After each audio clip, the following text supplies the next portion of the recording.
Should you buy Shadow of War in 2021? Shadow of War, being the sequel to Shadow of Mordor, was a giant improvement on its predecessor, but still stuck with the same core elements that made the first game so incredible, making the combat better, the gameplay and overall feel of the game 10 times better than that of the first game. The game was released about 4 years ago now, and I wanted to go over whether the game is still worth it in 2021 and whether the game is right for you. In this review, we'll be going over the narrative and gameplay of Shadow of War, all spoiler free.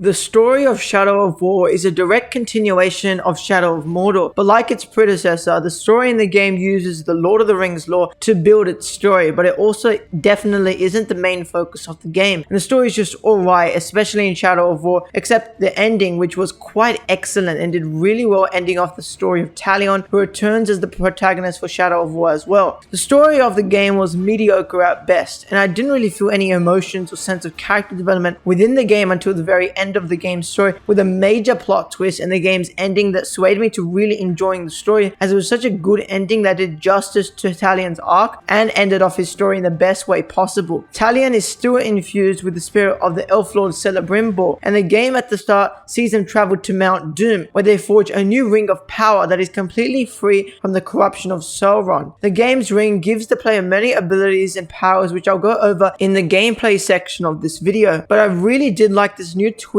on the Lord of the Rings lore, where a new ring was crafted for the sole purpose of defeating Sauron and his forces, and it makes the powers that Talion has make a lot more sense instead of his powers just coming from the infusing of the Elf Lord. But I reckon that the reason why the game's story, just like its predecessor, is really intriguing to see played out is the fact that the game's story is set during such a crucial time in the Lord of the Rings universe, and it's a time that wasn't really explained or delved into by Tolkien in the books or the movies, and that's of course the time period between The Hobbit and the actual Lord of the Rings story. Overall, the gameplay story is alright, but it's definitely not the reason why you still want to buy the game in 2021 in the slightest.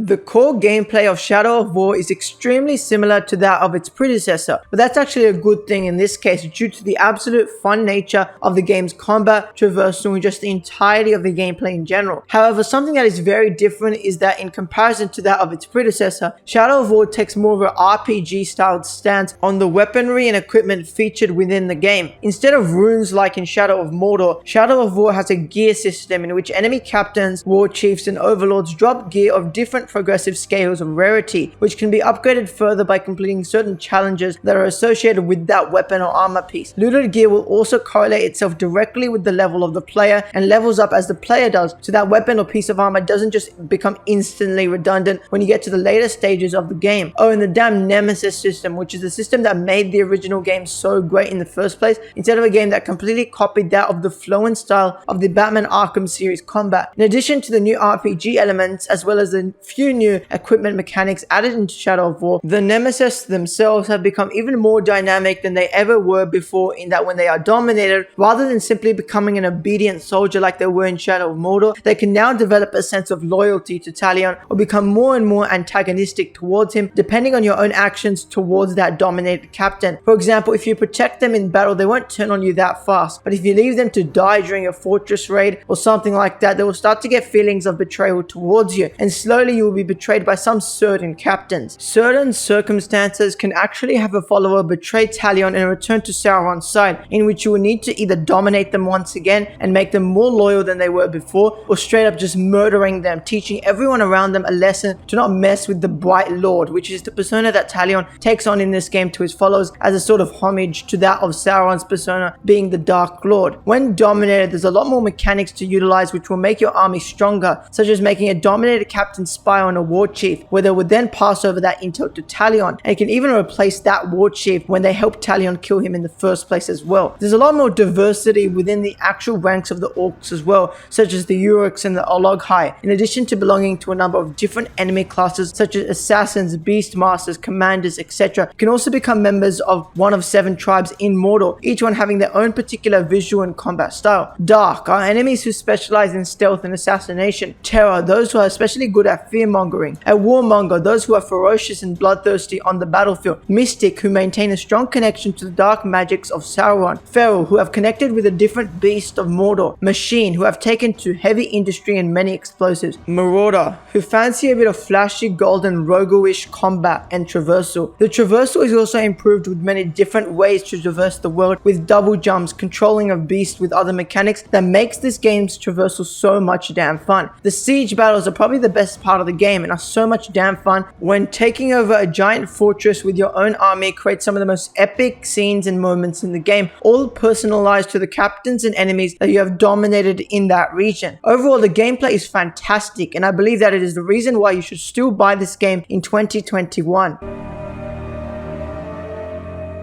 So overall, I believe that you should buy Shadow of War even in 2021, and every aspect of the game has held up so well and is such an excellent game even today. The price for the game is also really justifiable as it is quite cheap, and for the content that you'll getting dozens and dozens of hours of content and the gameplay to consume, this game will scratch the itch to have some video game fun. If you enjoyed this video, let me know down below in the comments and consider leaving a like on this video. If you bought the game because of this video, let me know as well. Anyway, that's all from me for today's video. Peace.